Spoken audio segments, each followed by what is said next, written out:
ব্যবহার করে আমার ত্বকের 12টা বেজে গেছে। ব্যবহার করে আমার এত বছরের ব্রণ সেরে গেছে। একই প্রোডাক্ট বা উপাদানের ব্যবহারের অভিজ্ঞতায় এত পার্থক্য কেন? আক্ষরিক অর্থে এখন এই উপাদান নেই এমন স্কিন কেয়ার প্রোডাক্ট খুঁজে পাওয়াই খুব কঠিন। একদিকে যেমন এটা গুণগানের কোনো অভাব নেই, অপরদিকে এটা নিয়ে বদনামের অভাব নেই। আসলে সত্যি কোনটা? কথা বলছি নায়াসিনামাইড নিয়ে। এখন প্রশ্ন হলো যে এটা কি আসলে এত হাইপের বা এত আলোচনার যোগ্য, নাকি জাস্ট দুদিন পর পর যেরকম একটা মার্কেটিং গিমিক আসে চলে যায়, ওরকমই কিছু একটা। আজকে আলোচনায় সবকিছু পরিষ্কার হয়ে যাবে।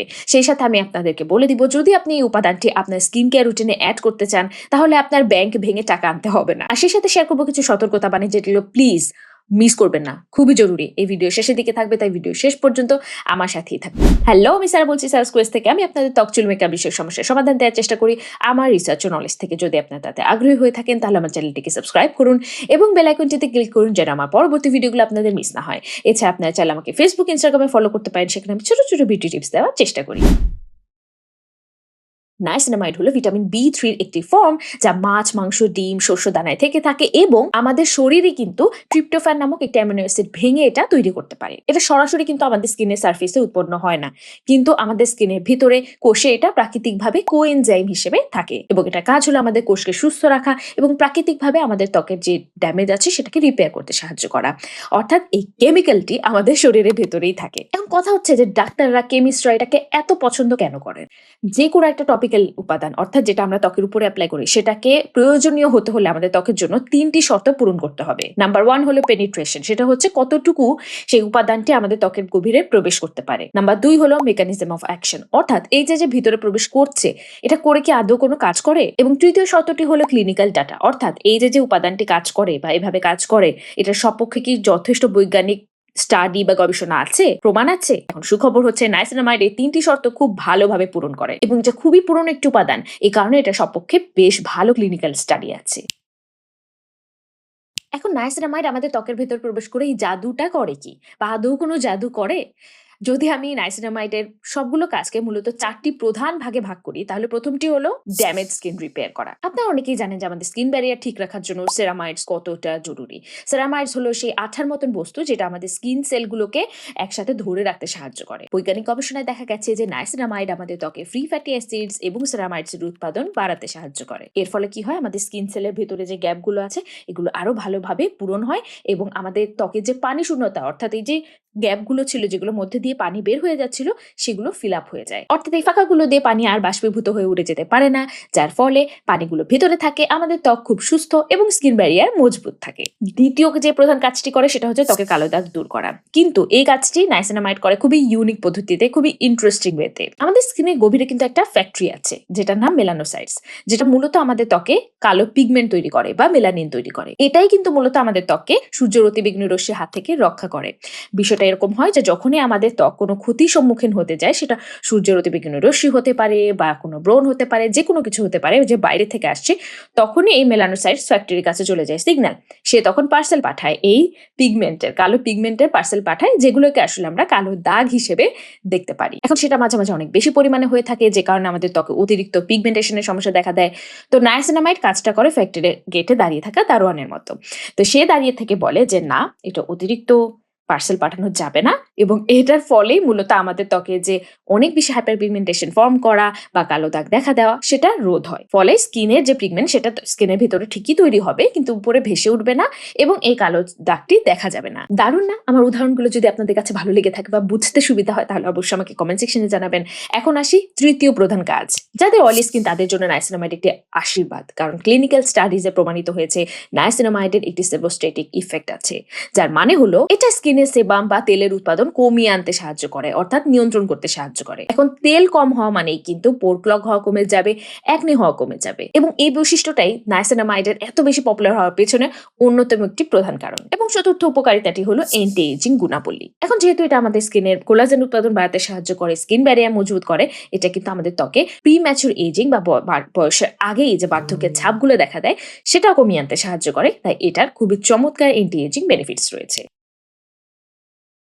সাইজ তো জানলাম, কিন্তু এটা এখন ব্যবহার করব কিভাবে, বা আমাদের স্কিন কেয়ার রুটিনে আসলে আমরা এটাকে কিভাবে যোগ করব? কারণ এটা যদি ওভারলোড হয়ে যায়, তাহলেও কিন্তু সমস্যা হতে পারে অন্য যে কোনো উপাদানের মতো। ক্লিনজার, সেরাম, ময়েশ্চারাইজার, সানস্ক্রিন কিভাবে? Let's break it down. প্রথম ধাপ ক্লিনজার। ক্লিনজারে কি নাইসিনামাইড থাকা ভালো? দেখুন, নাইসিনামাইডে কাজ করতে হলে অবশ্যই সেটা কিন্তু ত্বকের ভেতরে কিছুটা হলেও প্রবেশ করতে হবে। কিন্তু যখন আমরা ক্লিনজার ব্যবহার করি তখন সর্বোচ্চ একটা ক্লিনজার আমাদের ত্বকে 30 থেকে 60 সেকেন্ড থাকে। এরপর আমরা সেটাকে ধুয়ে ফেলি, যেটাকে বলা হয় শর্ট কন্টাক্ট থেরাপি। এখন এই অল্প সময়ের মধ্যে অবশ্যই নাইসিনামাইড আমাদের ত্বকে প্রবেশ করার সুযোগ পাবে না। এখন যদি আপনার সুপার সেনসিটিভ স্কিন হয় তাহলে সেক্ষেত্রে আপনি ক্লিনজারের মাধ্যমে নাইসিনামাইড ব্যবহার করতে পারেন, সেটা সেফ। এখন এই ক্ষেত্রে একটি সহজলভ্য, অর্থাৎ আপনি হাতের কাছেই পাবেন এমন একটা অপশন হলো Pond's bright beauty anti dullness face wash with vitamin বি3। হ্যাঁ, আমি জানি আমার আগের ভিডিওতে অনেকেই আপনারা এই ফেস ওয়াশটির উচ্চমাত্রা পিএইচ লেভেল নিয়ে উদ্বেগ প্রকাশ করেছেন। এখন বিষয়টা হলো যে শুধুমাত্র পিএইচ লেভেল দ্বারা কখনোই একটি প্রোডাক্ট কতটা হার্শ বা জেন্টাল সেটা ডিসাইড করা যায় না, অর্থাৎ এটি একটি ডিসাইডিং ফ্যাক্টর নয়, কারণ পুরো বিষয়টি ফর্মুলেশনের উপরে নির্ভর করে। অনেক জেন্টাল ফেস ওয়াশেরও কিন্তু পিএইচ লেভেল অনেক হাই হতে পারে, যে কারণে আজকাল আমি আর ক্লিনজারের রিভিউগুলোতে পিএইচ লেভেলের কথা উল্লেখ করি না। এখন তার মানে কি এই যে আমি বলছি পন্ডসের এই ব্রাইট বিউটি ফেস ওয়াশটি খুবই জেন্টাল ক্লিনজার? একেবারেই না, ভুলে গেলে চলবে না। এই ক্লিনজারটি টার্গেট মার্কেট এবং ক্রেতারা খুবই একটি হিউমিড এবং গরম আবহাওয়ায় বসবাস করে, এবং ক্লিনজার থেকে তাদের মূল এক্সপেকটেশন থাকে যে সেটা ব্যবহার করার সাথে সাথে তাদের মুখ একদম পরিষ্কার হয়ে যাবে, সব তেল ময়লা দূর হয়ে যাবে এবং তারা সেটা ফিল করতে পারবেন। মানে এই যে টান টানে শুষ্ক অনুভূতিটি, এটাই তাদের মনে একটা সন্তুষ্টি এনে দেয় যে ক্লিনজারটি কার্যকর। হ্যাঁ, এটা সে কাজ করেও। এটা অবশ্যই আমাদের ত্বকের উপরিভাগে থাকা ডেড স্কিন সেল, ময়লা, তেল সবকিছু দূর করে ফেলে, কিন্তু সেটা করতে গিয়ে এটা ত্বকে বেশ শুষ্ক করে ফেলে। তাই শুধুমাত্র যারা অতিরিক্ত তৈলাক্ত ত্বকের অধিকারী এবং হাতের লাগালেই পাওয়া যায় এরকম একটি অপশন চাচ্ছেন ফেস ওয়াশের ক্ষেত্রে, তাদের জন্য আমি এটা রেকমেন্ড করি। এবং এই যে শুষ্ক ভাবটা সেটাকে কম্পেনসেট করার জন্য বা পূরণ করার জন্য এটার ক্ষতিটা, ময়শ্চারাইজারের পরিমাণটা আর একটু বাড়িয়ে ব্যবহার করতেই সাজেস্ট করব। তবে তার মানে এই না যে এই ক্লিনজার ব্যবহার করে আমি সন্তুষ্ট। তাই আপনাদের এই কনসার্ন আমি শেয়ার করেছিলাম পন্ডস টিমের সাথে, এবং তারা সাজেস্ট করেছেন এটার অল্টারনেটিভ হিসেবে পন্ডস ডেইলি ফেস ওয়াশটি ব্যবহার করতে। এখন এই পন্ডস ডেইলি ফেস ওয়াশটি আমার এখনো ব্যবহার করা হয়নি, তাই আমি আমার অভিজ্ঞতা বলতে পারছি না, কিন্তু আপনারা যদি ব্যবহার করে থাকেন অবশ্যই আমাকে কমেন্ট সেকশনে জানাবেন। কিন্তু সব থেকে গুরুত্বপূর্ণ কথা হচ্ছে যে পন্ডস টিম আমাকে জানিয়েছে যে তারা চেষ্টা করছে শুষ্ক ত্বকের জন্য আরো জেন্টাল ফেস ওয়াশ নিয়ে আসার, যেটা আমরা খুব শীঘ্রই জানতে পারবো। এবং পন্ডসের সাথে কাজ করার অন্যতম একটি মূল কারণই হচ্ছে এটা যে আমি আপনাদের মেসেজটি যেন কনভে করতে পারি, এবং I am really looking forward to that. আমি খুবই অধীর আগ্রহে অপেক্ষা করছি, কারণ আসলে শুষ্ক ত্বকের জন্য একটা জেন্টাল ক্লেনজার আমাদের খুবই প্রয়োজন। আচ্ছা, এখন ক্লেনজার গেল।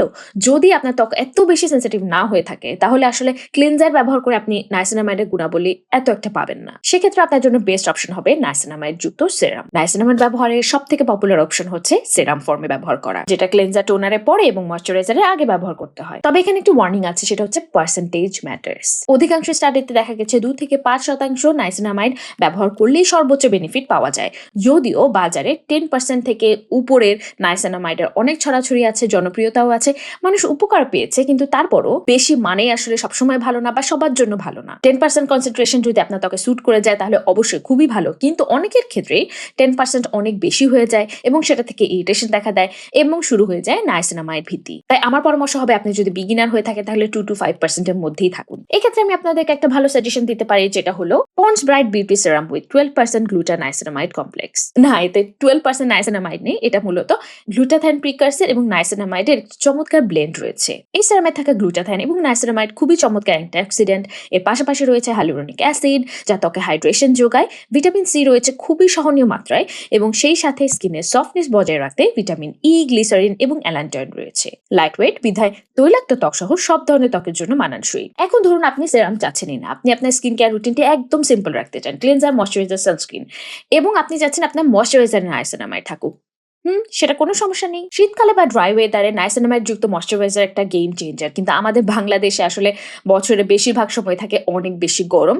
তো সেটার জন্য আমি আপনাদেরকে একটা ময়শ্চারাইজার সাজেস্ট করতে পারি, সেটা হলো পন্ডস ব্রাইট বিউটি সেরাম ক্রিম। প্রথম যখন আমি দেখেছিলাম আমি একটু কনফিউজ ছিলাম যে এটা কি সেরাম নাকি এটা ক্রিম, আর এতে থাকা নাইসিনামাইড থেকে আসলে আমরা সেরামের মতন বেনিফিট কতটুকু পেতে পারি। এটা টেক্সচার তো ক্রিমের মতো, তাহলে নাম সেরাম ক্রিম কেন? ব্র্যান্ডের সাথে কথা বলে জেনেছি এটা মূলত একটি ক্রিম হলেও এটা সেরাম ইনফিউজড, অর্থাৎ সেরামের অ্যাক্টিভ ইনগ্রেডিয়েন্ট যেমন নাইসিনামাইড এতে ইনফিউজ করা আছে। কিন্তু টেক্সচার এবং ফিনিশিং এর দিক থেকে আমার কাছে পুরোপুরি এটা একটা ম্যাটিফাইং ক্রিম লেগেছে। সত্যি বলতে এটা পুরোপুরি অয়েলি স্কিনের জন্য বানানো। গরমে যারা অয়েলি স্কিনে কোনো ক্রিমই সহ্য করতে পারেন না, অর্থাৎ খুব বেশি তৈলাক্ত হয়ে যায়, তাদের জন্য এটা পারফেক্ট, কারণ এটা স্কিনকে একদম ম্যাটিফাইং অর্থাৎ টান টানে শুষ্ক করে ফেলে এবং কিছুটা এক্সটেন্ড পর্যন্ত ঘামও কন্ট্রোল করে। তবে এটা ব্রাউন বা শ্যামলা স্কিনে ব্যবহারে হালকা হোয়াইট কাস্ট বা সাদাটে ভাব দেখা যেতে পারে। তাই আমি বলবো নাইসিনামাইড ময়শ্চারাইজার হিসেবে এই ক্রিমটি তৈলাক্ত ত্বকের জন্যই গরমে মানানসই হবে। এখন ভিডিও শেষ করার আগে আপনাদের নাইসিনামাইড নিয়ে খুবই গুরুত্বপূর্ণ কিছু ভুল ধারণা আমি ভাঙাতে চাই এবং কিছু সাবধানতা বাণী দিতে চাই। অনেকে প্রশ্ন করেন নাইসিনামাইড এবং ভিটামিন সি কি একসাথে ব্যবহার করা যায়? পুরোনো কিছু রিসার্চে বলা হয়েছিল যে এই দুটো উপাদান একসাথে ব্যবহার করলে ইরিটেশন হতে পারে, কিন্তু বর্তমান স্কিন কেয়ার ফর্মুলেশন এবং কেমিস্ট্রি অনেক বেশি উন্নত হয়েছে এবং এখন আপনারা নিশ্চিন্তে নাইসিনামাইড এবং ভিটামিন সি একসাথে ব্যবহার করতে পারেন, কারণ আধুনিক ফর্মুলাগুলোতে এগুলো বেশ স্টেবল। এখন আসি আপনাদের করা নাইসিনামাইড নিয়ে খুবই কমন একটি ভুলে, সেটা হচ্ছে আপনার স্কিন কেয়ার রুটিনের প্রতিটি প্রোডাক্টে নাইসিনামাইড রাখা। আমি আজকে আপনাদেরকে ৩টি প্রোডাক্টের কথা বলেছি, ক্লিনজার, ময়শ্চারাইজার, সিরাম, কিন্তু এই ৩টি প্রোডাক্টটি কি আপনার একই স্কিন কেয়ার রুটিনে রাখার প্রয়োজন আছে? একেবারেই না, বরং এটা থেকে কিন্তু নাইসিনামাইড মাত্রাতিরিক্ত পরিমাণে আপনার ব্যবহার করা হয়ে যাবে, তাতে উপকারের চাইতে অপকারটাই বেশি হবে। তা থেকে আমি বলবো আপনি একটি করে প্রোডাক্ট আপনার স্কিন কেয়ার রুটিনে যোগ করুন, ধীরে ধীরে সেটাকে আপনার ত্বকের সাথে অভ্যস্ত করুন।